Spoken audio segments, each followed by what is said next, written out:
हाँ तो बच्चों, कल एसिड बेस एंड सॉल्ट हुआ था। ठीक है।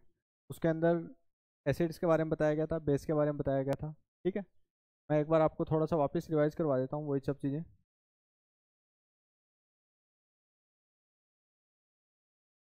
देखो बच्चा, एसिड क्या होता है? कोई आपसे पूछ ले एसिड क्या होता है, तो आप सीधा सीधा ये कहेंगे, ये वो कंपाउंड होते हैं, ये वो कंपाउंड्स होते हैं जो क्या करते हैं, क्या करते हैं, वाटर में डिसोशिएट होकर, डिसोशिएट होकर क्या करेंगे, H प्लस आयन को प्रोड्यूस करेंगे। H प्लस आयन प्रोड्यूस करते हैं। क्या ये बात समझ में आई? ठीक है। और ये जो H प्लस आयन है ये कभी भी फ्री नहीं होता है, ये कभी भी फ्री नहीं होता है, ये बात पता होगी आपको।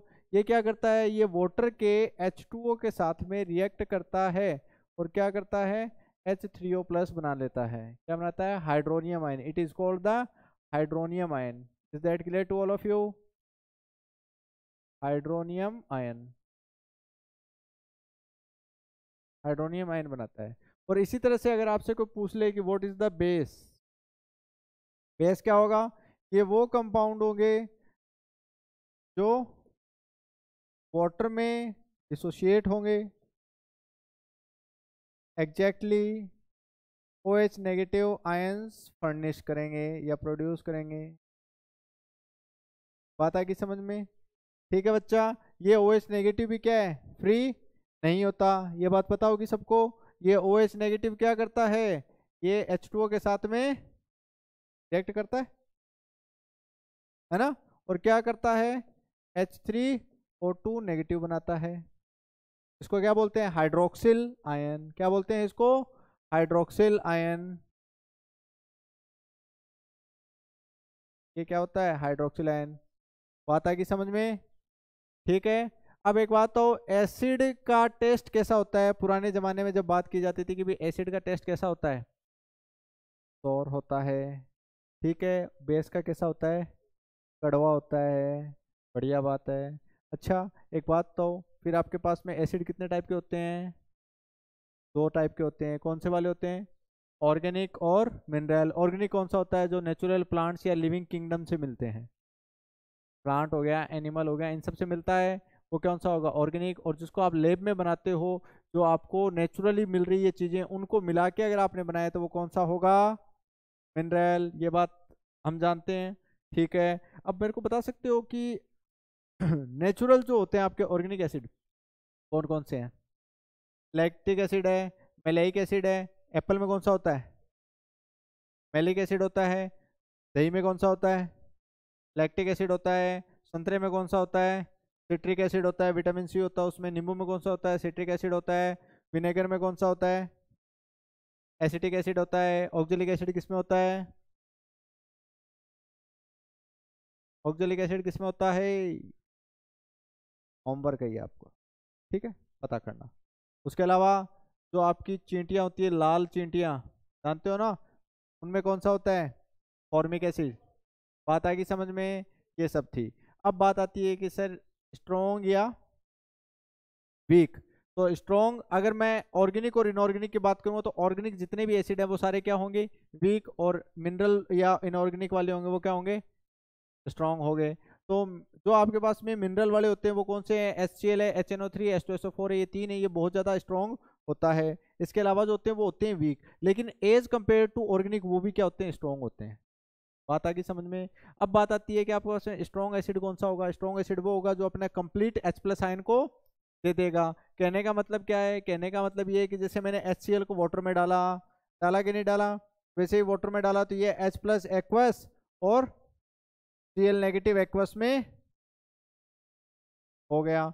यहाँ पे HCl अवेलेबल नहीं होगा। लेकिन वीक एसिड का मतलब क्या है, जैसे मैंने एसिटिक एसिड डाला, ये दिखने में क्या होगा, आपको लगेगा कि CH3CO negative plus H plus ion aqueous मिल रहा है। लेकिन यहाँ पे क्या होगा, ये भी अवेलेबल होगा, ये भी होगा और ये भी, क्योंकि ये पार्शियली टूटा है, ये कंप्लीटली नहीं टूटा है। बात समझ पा रहे हो?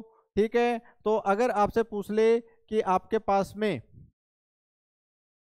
वीक, और आप उसको कैसे पहचानोगे? तो आप कहोगे कि मैंने एक एसिड लिया और उसको पानी में डाल दिया, अगर मुझे उस एसिड का मॉलिक्यूल नहीं दिखाई दिया, सिर्फ और सिर्फ सारे क्या दिखाई दिए? आयंस दिखाई दिए, इट मीन्स मेरे पास क्या है? स्ट्रॉन्ग एसिड है। और अगर मेरे पास में मॉलिक्यूल भी है, आयंस भी है, इट मीन्स वहां पे क्या है? वीक है। वीक एसिड या वीक बेस जो भी है। बात आ गई समझ में? चलें आगे। अब कुछ रिएक्शंस होती है कि H2O जो है, सॉरी HCl जो है, अरे यार क्या बोल रहा हूँ, एसिड जो है, एसिड को आप डाइल्यूट करते हो। डाइल्यूट करते हो कैसे करते हो? कि उसके अंदर, हाँ, पहले बात करते हैं कंसंट्रेटेड और डाइल्यूट एसिड क्या होते हैं। जिसके एसिड में, जिस एसिड में वाटर बिल्कुल ही लो प्रेजेंट हो, समझ में आ रही है? बहुत कम अमाउंट में प्रेजेंट हो तो वो क्या होगा आपका? कंसंट्रेटेड। और जिसमें वाटर ज्यादा होगा तो डाइल्यूट होगा। डाइल्यूट एसिड से अगर आप किसी रिएक्टिव मेटल की रिएक्शन करवाते हो, डाइल्यूट एसिड से अगर किसी रिएक्टिव मेटल की वो क्या कराते हो? रिएक्शन कराते हो, तो आपको क्या मिलता है? हाइड्रोजन गैस मिलती है। क्यों? क्योंकि हम जानते हैं कि जो हाइड्रोजन से ऊपर प्रेजेंट जितनी भी क्या होती है? मेटल्स होती है, वो क्या करती है? आपके डाइल्यूट एसिड से H+ को डिस्प्लेस करती है। वहां पे क्या बनेगा? Salt plus hydrogen gas. ये सब बातें हमने प्रीवियस लेक्चर में की है, ठीक है? तो चलिए अब आगे की कुछ बातें हैं वो करते हैं। क्या बताया गया है? Very active metals like potassium, sodium and calcium also react similarly but tends explode when combining with acids. क्या मतलब हुआ? कि अगर आपके पास में ये मेटल्स प्रेजेंट है और आपने उसको किसी एसिड के साथ में डाल दिया, एसिड के साथ डाल दिया, तो देखो ये क्या बना रहा है? सॉल्ट बना रहा है। और यहाँ क्या बना रहा है? हाइड्रोजन गैस बना रहा है। लेकिन इस कंडीशन में होगा क्या? ये एक्सप्लोडेड नेचर की होगी। क्यों? क्योंकि जो आपकी सोडियम, पोटेशियम, कैल्शियम जो क्या होती है? बहुत ही रिएक्टिव होती है, बहुत फास्ट फॉरवर्ड ये रिएक्शन होती है, जिसकी वजह से क्या होता है? इसमें हीट जो इवॉल्व होती है वो बहुत ज़्यादा होती है। तो एक्सप्लोडेड नेचर का मतलब ही नहीं वहाँ पे बम बन रहे हैं, कहने का मतलब वहाँ पे अमाउंट ऑफ जो हीट है बहुत ज़्यादा प्रोड्यूस हो रहा है, और वो इतना ज़्यादा हीट प्रोड्यूस होता है, कहने का मतलब ये होता है कि वो हो सकता है कि आपको हार्म भी कर दे, ठीक है ना? क्योंकि गर्मी लगेगी तो अपनी स्किन तो जल सकती है ना। We are the human nature, भाई कोई दूसरी चमड़ी तो नहीं है ना किसी की, अपनी है तो ह्यूमन वाली ना। खैर मेरी तो ह्यूमन वाली है, आप लोग देख लेना थोड़ा सा अपना, ठीक है? चलिए अब क्या हुआ बेटा, देखो nitric acid of various concentration, अलग अलग कंसंट्रेशन की मैं बात कर रहा हूँ, usually exhibit oxidising property rather than acidic properties. Oxidising property का मतलब क्या होता है? HNO3।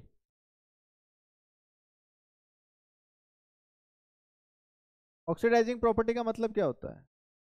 ये एक ऑक्सीडाइजिंग एजेंट की तरह बिहेव करता है। ये एक ऑक्सीडाइजिंग एजेंट की तरह बिहेव करता है। कहने का मतलब ये है तो एसिड, क्या ये है तो एसिड, लेकिन अगर 100 जगहों पे यूज करोगे तो 90 जगह पे ये क्या यूज, ऑक्सीडाइजिंग एजेंट की तरह बिहेव करेगा। अब ऑक्सीडाइजिंग एजेंट क्या होते हैं पता है ना? क्या करते हैं? अपने आप को तो रिड्यूस करते हैं, सामने वाले को ऑक्सीडाइज करते हैं। ये बात सभी को पता है, ठीक है? बस ये चीज बताया गया है। Metals as such magnesium combine with the extremely dilute. Extremely dilute का मतलब क्या है? 1% नाइट्रिक एसिड, यानी 99% इसमें क्या है? वाटर। क्या है इसमें? वाटर है, टू लिबरेट द हाइड्रोजन। अब आप देख लो कितना खतरनाक होगा ये, यानी इतना डाइल्यूट है फिर भी यहाँ से क्या है? मैग्नीशियम के साथ में। अब आप सोच सकते हो सोडियम के साथ तो बहुत खतरनाक तरीके से काम करेगा, करेगा कि नहीं करेगा? तो बेटा अब देख लो आप कि मैग्नीशियम के साथ में ये हाइड्रोजन गैस को क्या लिबरेट कर रहा है? 1% अगर इसकी कंसेंट्रेशन है तो भी, ठीक है? चलिए आगे डी पॉइंट क्या कह रहा है? The reaction of metal carbonates, carbonate जानते हो ना क्या होते हैं? एंड मेटल हाइड्रोजन कार्बोनेट, इसको क्या बोलते हैं? बाइकार्बोनेट्स भी बोलते हैं ना। सर हमको नहीं पता, आप बताओ, आपका काम है। किसी के मन में ये तो नहीं आ रहा ना? आपका काम है। चलो, मेटल कार्बोनेट से मेटल बाइकार्बोनेट्स विद एसिड्स, इसका क्या माहौल बनेगा? अब माहौल बनाना है, देखते जाओ। एसिड जब भी रिएक्ट करेगा कार्बोनेट्स और हाइड्रोजन यानी बाइकार्बोनेट्स के साथ में, तो हमेशा क्या बनाएगा? सॉल्ट वाटर और कार्बन डाइऑक्साइड। एक चीज तो ध्यान रखना, एसिड चीज ऐसी है बेटा, इसको किसी के साथ में रिएक्ट करवा दो, एसिड चीज ऐसी है कि इसको किसी के साथ रिएक्ट बना दो, तो 99% केसेस में तो ये सॉल्ट और वाटर तो बनाते ही बनाता है। ये तो आपने भी देखा है, ऊपर वाले में क्या हुआ है? सॉल्ट वाटर बना है। नीचे वाले में क्या बनेगा, एक सॉल्ट बनेगा। डिस्प्लेस करके तो सॉल्ट ही बनता है, मेटल के साथ में तो वाटर निकल जाएगा, और वाटर नहीं निकलेगा तो हाइड्रोजन निकलेगी, तो सॉल्ट तो बनेगा ही बनेगा हर हाल में। यहाँ पे भी वही है कि सॉल्ट वाटर तो बन रहा है, सॉल्ट वाटर तो बन रहा है, और साथ में CO2 भी निकल रही है। दूसरी बात यह है कि जो एसिड रिएक्ट करेगा, तो क्या एसिड एसिड के साथ रिएक्ट कर जाएगा क्या? एसिड एसिड के साथ तो रिएक्ट करेगा नहीं। किसके साथ रिएक्ट करेगा? तो जिसकी टेंडेंसी हो बेसिक नेचर की, मेटल्स की बेसिक नेचर की होती है, क्योंकि वो जल्दी से ऑक्साइड्स बनाती है, वो बेसिक नेचर का होता है उसका। तो बात ये आती है कि जो कार्बोनेट्स है वो किस नेचर के होते हैं फिर? बेसिक नेचर के ही होंगे अगर सॉल्ट बना रहा है साथ में। यानी एसिड सॉल्ट किसके साथ बनाएगा? बेस के साथ ही तो बनाएगा, ये बात तो हम जानते हैं। तो कार्बोनेट्स की टेंडेंसी कैसी होनी चाहिए? बेसिक नेचर की, ठीक है ना, ध्यान रखना इस बात को। तो कार्बन डाइऑक्साइड साथ में निकालेगा, तो जैसे ही Na2CO3 का HCl के साथ कराए तो क्या बनेगा? NaCl बनेगा। एक तो क्या बनेगा? NaCl वाटर बनेगा, और एक CO2 गैस निकलेगी। बात आएगी समझ में?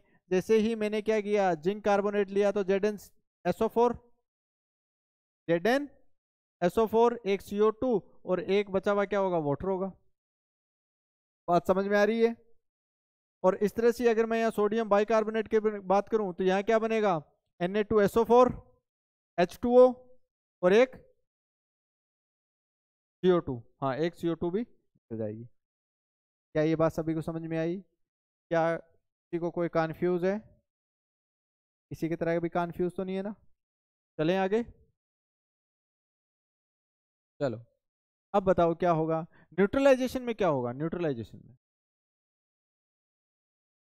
सॉल्ट और वाटर बनेगा, सॉल्ट और वाटर बनेगा। इसका मतलब क्या हुआ कि जो आपका एसिड है वो बेस के साथ में रिएक्ट करेगा, बेस के साथ रिएक्ट करेगा। इसका मतलब क्या है कि बेस से OH आएगा, इधर से क्या आएगा?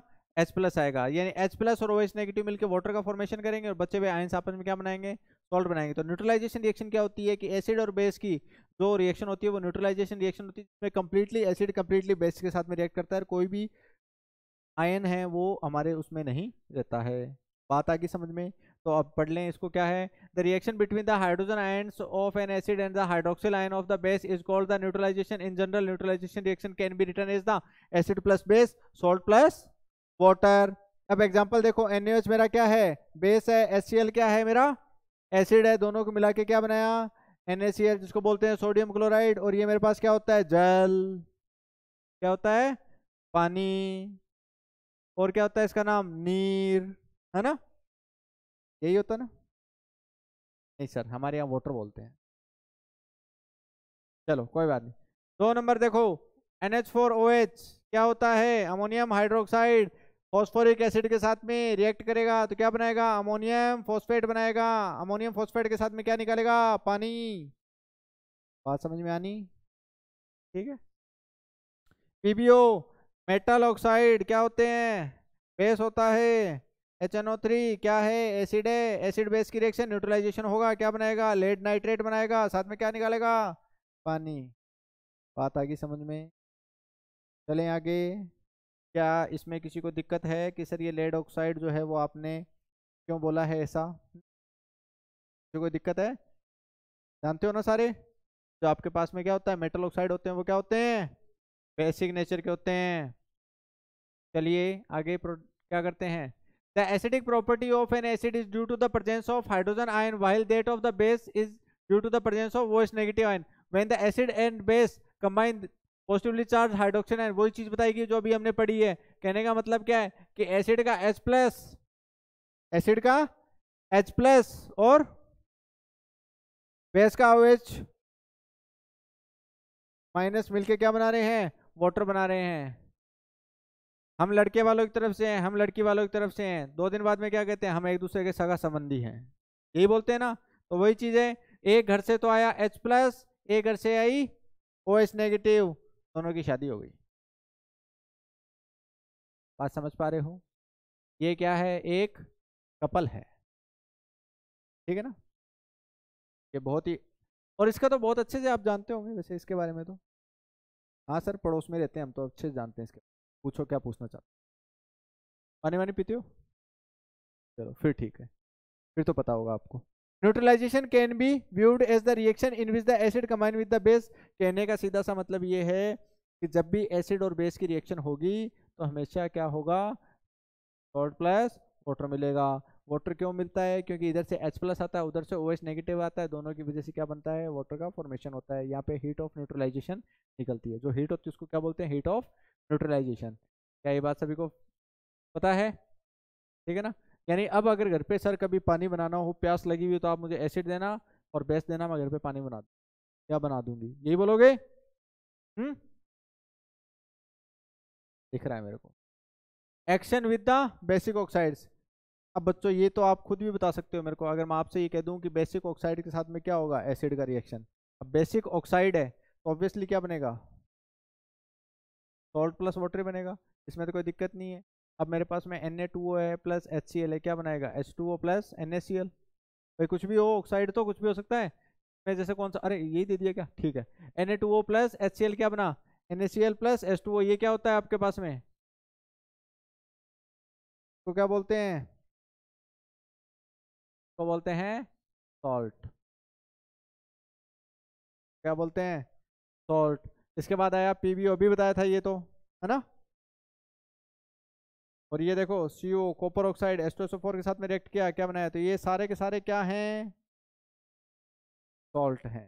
ठीक है ना। ये क्या हो गया, वाटर लिक्विड बन गया। बात आएगी समझ में। अल्टीमेटली 100 बातों की एक बात जो आपको दिमाग में रखनी है कि एसिड की बेस के साथ में जब भी रिएक्शन होगी तो क्या मिलेगा, सॉल्ट प्लस वाटर। ठीक है, चलिए आगे चला जाए। ठीक है, किसी भी बालक बालिका को परेशानी हो तो वो अपना परेशानी का कारण बता सकता है। अब बताओ, action with the basic hydroxide क्या होगा, बेसिक हाइड्रोक्साइड के साथ में क्या होगा, हाइड्रोक्साइड है तो ऑब्वियसली वो बेसिक तो होगा ही नेचर का। यहाँ पे भी क्या बनेगा, सॉल्ट प्लस वाटर। इसमें किसी को कोई दिक्कत नहीं है, तो आप देख सकते हो किसकी है, KOH NaOH NH4OH। अब देखो कभी भी हाइड्रोक्साइड हो तो देखो हमारे यहाँ पे जो OH है उसको निकाल दो, इसका OH निकाल दो, इसका OH निकाल दो, यहाँ से H को निकाल दो, यहाँ से भी H को निकाल दो, और यहाँ से भी क्या करो, H को निकाल दो। जो बचा हुआ है वो क्या करेगा, सॉल्ट बना देगा, और ये क्या बना देंगे, वाटर बना देंगे। बात आ गई समझ में। ठीक है ना, ये लो सॉल्ट प्लस वाटर। आया कि नहीं आया समझ में। ठीक है ना, चलें आगे। कुछ नहीं है चैप्टर में, कुछ लग रहा है कि कुछ है, फील आ रहा है ना, मतलब ऐसा लग रहा है कि बस ठीक है सर, ये चीज़ें तो बहुत, मतलब मैंने आपको क्या कहा कि कैसे भी करके आप एसिड को ध्यान रख लो कि एसिड क्या चीज़ होती है। और आपको अगर प्रॉपर्टीज मेटल नॉन मेटल से, मैंने देखो बेसिक के बारे में बहुत अच्छे से बताया है कि बेस कहाँ कहाँ कैसे कैसे होते हैं। अगर आपको वो पहचानना आ गया तो आप तो हर रिएक्शन को करवा सकते हो। एक रिएक्टिविटी मेटल की जो सीरीज है वो ध्यान में रख दो, आप तो बिना सोचे समझे आंसर लगा दोगे। बात आ रही है समझ में। ठीक है, इसके बाद में कौन सा चैप्टर लें, चलो बताओ, आप बताओ आपकी मर्जी से है, वो वाला करवाएं। मैं सोच रहा था उससे पहले आपको एक बार रिएक्शन वाला करवा देता हूँ। हाँ तभी तो कह रहा हूँ, इतने तुम्हारे ये 2 चैप्टर अच्छे से हो जाएंगे, रिवीजन का टाइम मिल जाएगा। जो करवाए हैं इंपॉर्टेंट है, वो अपन उसका उधर चलता रहेगा तो वो तुम्हारे लिए बहुत ईजी रहेगा। तो 2 टफ इजी, और फिर अपने जो आगे वाले हैं वो मेन है टॉपिक, कोई दिक्कत ही नहीं, उसमें कर देंगे। ठीक है ना, टाइम भी नहीं लगेगा, सबसे बड़ी बात है टाइम नहीं लगेगा, वरना ना बोदरेशन बहुत ज़्यादा हो जाएगी। अगर कहोगे तो मैं फिर वो ले आता हूँ, कार्बन वाला। ठीक है, चलो कोई बात नहीं, देखते हैं, वो टाइम की बात है, बाकी कोई दिक्कत नहीं इसमें। ठीक है, अब देखो इसमें क्या होगा, reaction with the non metallic salt with base, non metallic salt. अब क्या होगा, the calcium hydroxide which is base reacts with the carbon dioxide to produce the salt plus water. बता सकते हैं सॉल्ट प्लस वाटर क्यों बना, salt plus water क्यों बना, एसिड और बेस की रिएक्शन होगी, सॉल्ट प्लस वाटर का मतलब क्या है, एसिड और बेस की। ठीक है, एसिड और बेस की रिएक्शन होगी बच्चा, का मतलब क्या है, नॉन मेटलिक ऑक्साइड होना चाहिए यार, मेटलिक सॉल्ट नहीं होगा, ऑक्साइड होगा यार।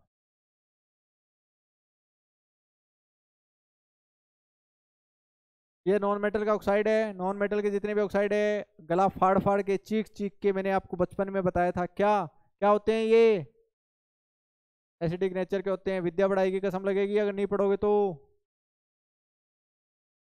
एसिडिक नेचर के होते हैं, ये बेसिक नेचर का होता है, दोनों मिलेंगे, सॉल्ट प्लस। बात है कि समझ में? तो जरूरी नहीं है, जरूरी नहीं है कि H+ वाले ही हों, जरूरी नहीं है। समझ में आई बात? वो नेचर हमें देखना होगा। Is that clear? चलिए आगे। चलो अब बात करते हैं बेस की। क्या होती है बेस की? अगर बात करेंगे बेस की बात करेंगे तो क्या होंगे? The oxide with the hydroxide of the metal is called the bases. वही चीज है कि OH नेगेटिव आयन देगा, ये चीज हम पढ़ चुके हैं। एग्जाम्पल क्या होगा? Sodium hydroxide, magnesium hydroxide, calcium oxide, copper oxide, potassium hydroxide, magnesium hydroxide, etc. Some bases are the water soluble and the dissolved in the water to produce the hydroxyl ion OH negative. A base is that soluble in the water is the alkali. बात है कि समझ में? Alkali क्या होते हैं? Basic in nature होते हैं, क्योंकि वो क्या करते हैं? वाटर सोल्यूबल हो जाते हैं। बात है कि समझ में? तो क्या होगा? When the sodium hydroxide is dissolved in the water rapidly, तो NaOH से क्या बनेगा? Na+ और OH नेगेटिव, Na+ से और OH नेगेटिव। बात है कि समझ में? इसका मतलब है कि अगर आपको वाटर में डालने पे OH नेगेटिव आपको मिल रहा है तो वो क्या होगा? एसिड होगा। बात आ गई समझ में? चलिए आगे चलें। सॉरी बेस होगा, बेस होगा, सॉरी। ठीक है। गले में खराश है। All alkalis are bases that dissociate in water to yield hydroxyl ion as only negative ions. OH negative क्या होता है? ठीक है ना? हाइड्रोक्सिल क्या होंगे? नेगेटिव आयन होंगे, ये देख सकते हो। तो OH नेगेटिव आयन देते वो क्या होगा? हमारा बेस होगा। वैसे अगर आपने पीरियोडिक टेबल पढ़ा हो तो S ब्लॉक की जो मेटल्स होती है, याद आ रही है? एलिना की रब से फरियाद, याद है? Periodic table, modern periodic table बताई तो होगी।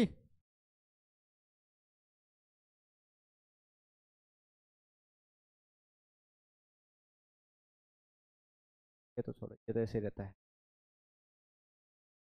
ये वाले group S block, P block, D block, सुना होगा नाम तो।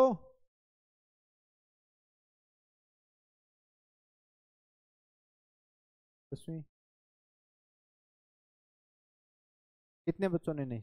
रेज योर हैंड, शर्माने की जरूरत नहीं। ये नहीं सुना आप लोगों ने?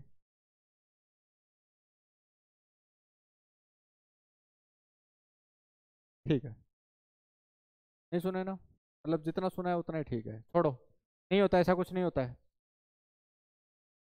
होता ही नहीं है, टेंशन ही मत लो, ये याद कर लो।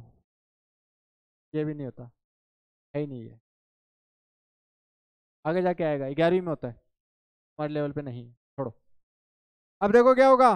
NaOH है, ये OH नेगेटिव देगा तो वो क्या होगा आपका? बेस होगा। बात आ गई समझ में? अब NH4OH है, वो भी OH नेगेटिव दे रहा है। इसी तरह से मेरे पास में KOH है, वो भी दे रहा है। CaOH का होल ट्वाइस है, ये भी दे रहा है 2OH। अगर एक OH नेगेटिव भी दे दिया तो वो क्या हो गया? बेस हो गया। ठीक है बेटा, चलो कोई बात नहीं। स्ट्रॉन्गर बेस और एल्कली, अब वही बात है यार। देखो मैं एसिड के बारे में इतना कुछ बता दिया, तो बेस के बारे में तो तुम भी समझ सकते हो। वो कौन सा होंगे? The strength of the base depend on the concentration of the hydroxyl ion when it is dissolved in the water. A base that dissociates completely और the almost completely in water to give the high concentration of the hydroxyl ion is classified as the strong base. कहने का मतलब सीधा सा ये है कि आपने जैसे ही बेस को पानी में डाला और अगर आपको सिर्फ आयंस मिल रहे हैं और OH नेगेटिव आयन मिल रहा है तो वो क्या होगा? एक बेस होगा, वो भी स्ट्रॉन्ग वाला। अगर आपने कोई ऐसा बेस डाल दिया जिसमें क्या है, आपको आयंस भी मिल रहे हैं, मतलब OH नेगेटिव आयन भी मिल रहा है प्लस आपको वहां का उसका मॉलिक्यूल भी मिल रहा है, तो वो क्या होगा? Weak base. वही चीज बताई गई है, ये देख सकते हो। NaOH क्या है? ये कंप्लीट मिलेगा लेकिन ये नहीं मिलेगा क्योंकि स्ट्रॉन्ग होता है। ठीक है ना? तो रिएक्टिविटी सीरीज में जो ऊपर होते हैं वो क्या होते हैं? स्ट्रॉन्ग बनाते हैं। ठीक है, ध्यान दीजिए। वीक एल्कली वगैरह कौन से होंगे? ये NH4OH, इसको याद कर लेना क्योंकि इसमें क्या होता है? ये भी दिखाई देता है, ये भी मिलता है, ये भी मिलता है। ठीक है ना? बात आ गई समझ में? वीक कौन सा होगा? वीक कौन सा होगा? जिसमें मॉलिक्यूल भी मिलेगा, आयंस भी मिलेंगे, और आयन में भी कौन सा? OH नेगेटिव मिलेगा, तो वो वीक बेस होगा। बात आ गई समझ में? कंपैरिजन सही चल रहा है? दिमाग में चल रहा है? शांत मत रहिए, शांत मत रहिए। अब देखो ये, अब रिएक्शन ऑफ बेसेस है, न्यूट्रलाइजेशन रिएक्शन एसिड की बेस के साथ और बेस की एसिड के साथ हो, बात तो एक ही है, बात तो एक ही है ना बेटा। ठीक है, अब दूसरा देखते हैं हम, action of the alkalis with the ammonium salt. Ammonium salt कौन से होते हैं, ये NH4+ वाले। बात आ गई समझ में। इसमें क्या किया जाता है कि जब इसको आप अमोनिया एल्कलीज को, एल्कली का मतलब क्या हुआ, बेस को जब आप अमोनियम सोल्ट के साथ में रिएक्ट कराते हो तो हमेशा क्या निकलती है, अमोनिया गैस निकलती है। अमोनिया गैस कौन सी होती है, NH3। क्या ये बात पता थी, नहीं पता थी, आज के बाद ध्यान रखना। ये कौन सी होगी, अमोनिया गैस होती है। आप देख सकते हो कि COH का होल ट्वाइस है, इसके उसके साथ रिएक्ट है तो आपको क्या निकली, अमोनिया गैस यहाँ से प्रोड्यूस हुई। ठीक है बेटा, इसी तरह से देखो ये NaOH है, NaOH को आपको क्या किया गया, अमोनियम सल्फेट के साथ में रिएक्ट कराया गया तो क्या मिला, ये आपको मिला सॉल्ट, ये क्या मिला वाटर, और साथ में क्या मिली, वही चीज ऊपर बताई गई है, सॉल्ट वाटर और अमोनिया गैस, ये लो। फिक्स है, फिक्स है ये चीजें, बात आएगी समझ में। तो इस तरह से आप देख सकते हो। मे बी मैं आपको एक चीज क्लियर कर दूं, ये बोर्ड की क्लासेस जरूर है आपकी, बट कुछ चीजें हैं जो आपकी हटाई गई है, बट उनके बिना हम आगे प्रोसीड नहीं कर सकते। तो थोड़ा सा ओवरव्यू उनको याद नहीं रखना है, लाइक दैट ये जो चीजें हैं इसमें H+ और OH नेगेटिव वाली चीजें याद रखनी है, उनकी प्रॉपर्टीज याद रखनी है, उनकी रिएक्शंस याद रखनी है। बट जैसे ये डायरेक्टली कुछ मैंने लिखवाए थे ना ऑक्साइड वाले, वो आपके सिलेबस में नहीं है। बात आ रही है समझ में। तो कुछ एक चीजें मैं थोड़ा बहुत आपको टच दे रहा हूँ कि वैसे कोई दिक्कत नहीं है, क्योंकि आपका जो पेपर वगैरह हम लेंगे वो अच्छे से उसी बेस पे लिया जाएगा, ठीक है ना। थोड़ा बहुत आपको अगर नॉलेज मिल रहा है तो आपको ध्यान में रखना है, ठीक है। ओके बेटा, और आगे से आपको पूरी NCERT लाइन टू लाइन पढ़ाऊंगा, डोंट वरी। अभी जो है उसको अपन देखते हैं। अब हमें पीएच इसके लिए हमारे इसके अंदर है, लेकिन इसको आप ध्यान रखना बेटा, इसको सिर्फ हमें एकदम बेसिक लेवल तक पढ़ना है कि पीएच किस तरह से होगा। तो अल्टीमेटली आपने क्या देख लिया है अब तक, क्या पढ़ा है, एसिड और बेस पढ़ लिया है, और एसिड बेस को मिला के क्या बन रहा है, सोल्ट बन रहा है। तो जो सोल्ट आपके पास में बन रहा है उसके बारे में हम आगे पढ़ेंगे, अभी सोल्ट्स आएंगे हमारे स्पेशल जो सोल्ट्स हैं उनको बात करेंगे। लेकिन अभी हमें बात करनी है कि पीएच, पीएच क्या होती है, ये वो चीज होती है बेटा जो आपका डिसाइड करती है कि आपका पास में एसिड है या बेस है। तो देखते हैं क्या होता है इसमें। The pH is solution is defined as the negative logarithm of the hydrogen ion concentration. यानी पीएच को आप कैसे लिखते हो कि pH is equal to minus का log H+। Is that clear, ये आपका पीएच होता है, ये इसकी डेफिनेशन होती है। The pH scale is continuous scale and value of pH varies between 0 to 14।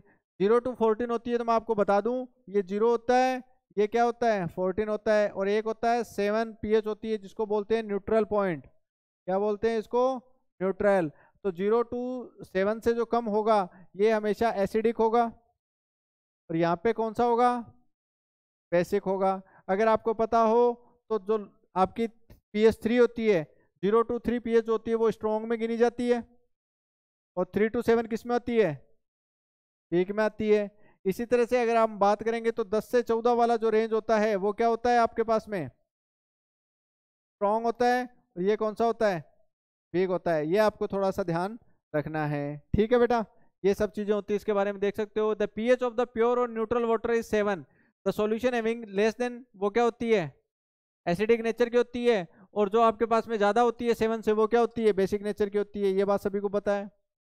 यानी कहने का सीधा सा मतलब क्या है कि आपके पास में प्योर वाटर है, उसके अंदर अगर बिल्कुल भी किसी भी तरह की इंप्योरिटी नहीं है तो उसकी पीएच क्या होगी, बात आगे समझ। चलें आगे। अब देखो indicators, acid base can be better difference. अब क्या होता है कि एसिड बेस को अगर आपको डिफरेंशिएट करना है तो आपको इंडिकेटर की जरूरत पड़ती है। जैसे हमारा क्या होता है लिटमस पेपर, लिटमस पेपर क्या करता है, आपको ये बताता है कि ये एसिड है कि बेस है। क्या करते हो, लिटमस पेपर को, एक्वस लिटमस पेपर को आप क्या करते हो, उसमें डालते हो, इसमें एसिड बेस का जो भी सॉल्यूशन है। अगर आपका litmus paper blue to red हो गया, ब्लू टू तो क्या है, एसिडिक, और अगर आपका रेड टू ब्लू हो गया तो बेसिक नेचर। बात आगे समझ में। तो यहाँ पे जो लिटमस पेपर है ना वो क्या है, इंडिकेटर, जो आपको इंडिकेट कर रहा है। बात आ रही समझ में। हल्दी होती है, हल्दी वो भी एक इंडिकेटर है ना, कैसे बता सकता है कोई, बस आपके कपड़ों में कई बार हल्दी लगी हुई है, आप उसको जब सर्फ से धोते हो बेटा क्या करते हो, धोते हैं तो क्या करता है, वो कलर छोड़ देता है, वो क्या करता है, रेडिश कलर का कर देता है। इसका मतलब क्या है, हल्दी तो पीली थी, वो रेडिश कैसे हो गई? बेस से रिएक्ट करने पे उसने इंडिकेशन दे दिया कि it is the acid base reaction. बात आ गई समझ में? तो इस तरह से वो क्या है कि इंडिकेशन देती है कि भी ये चीजें क्या हो रही है क्या नहीं हो रही। जैसे अगर मैं आपको बात कहूँ, एक जनरल सा मतलब एक करके देख सकते हो घर में छोटा सा, कि अपने हल्दी का पानी लिया और उसमें आपने क्या डाल दिया, सर्फ को डाल दिया मान लो, लेकिन अमाउंट के हिसाब से थोड़ी सी सर्फ डाल के देखो तो वो रेड कलर दे देगा, उसमें देगा कि नहीं देगा? अब आपने मान लो किसी को जादू दिखाना हो, देख हल्दी लाल रंग की हो गई, मैं इसका कलर चेंज कर सकता हूँ? कुछ ना करो, उसके अंदर एसिड मिला दो, नींबू मिला दिया है, मतलब वो थोड़ा फिर अमाउंट देखना पड़ेगा कितना है, वो कलर वापस चेंज हो जाता है, होता है। क्योंकि जब बेस के साथ है वो रेड कलर दे रही है, तो ऑब्वियसली जब जिसका अपोजिट करोगे तो वो कलर तो चेंज होगा ही होगा बेटा, ठीक है ना? तो इस तरह से आप उसको करके देखा था, कम डाला होगा बेटा, कंसंट्रेशन पे डिपेंड करता है। एक चम्मच एसिड हमारे पास में HCl का हो और एक चम्मच NaOH का हो, जरूरी नहीं है कि दोनों चम्मच में। डिपेंड ये भी तो कर सकता है NaOH आपका डाइल्यूट है, आपने नींबू डाला होगा, कन्फर्म है? नी- नींबू डाला था क्या? तो क्या डाला था, एसिड कौन सा डाला था? हाँ, ऐसा हो नहीं सकता, श्योर शॉट है, ऐसा हो ही नहीं सकता। अब यार, या तो कोई आत्मा परमात्मा हो, कुछ हो सकता है, मैं नहीं जानता। बट मेरा शर्ट खराब हुआ था इसलिए मेरे को एग्जैक्टली याद है वो चीज़, मेरा शर्ट खराब हुआ था इसलिए मेरे को एग्जैक्टली याद है ना। वो हल्दी वगैरह कुछ मैं लेके आया था, तो वो मेरा शर्ट पे लगी थी, वाइट कलर का शर्ट था, उसको जब धोया गया तब हो गया था वो खराब, इसलिए मेरे को एग्जैक्टली वो बात याद आ गई थी।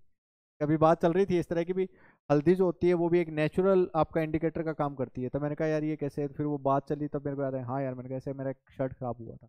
बट उस वक्त तक मतलब हम इस फील्ड में नहीं थे, तो हमें इतना ज़्यादा ध्यान में था नहीं, तो हो गया होगा, मैंने कहा यार पता नहीं क्या हो गया क्या नहीं। सोच तो मैं भी रहा था, मैंने कहा यार ये रेड कलर कैसे हो गया, होता है, इतना मेरे को पता है होता है।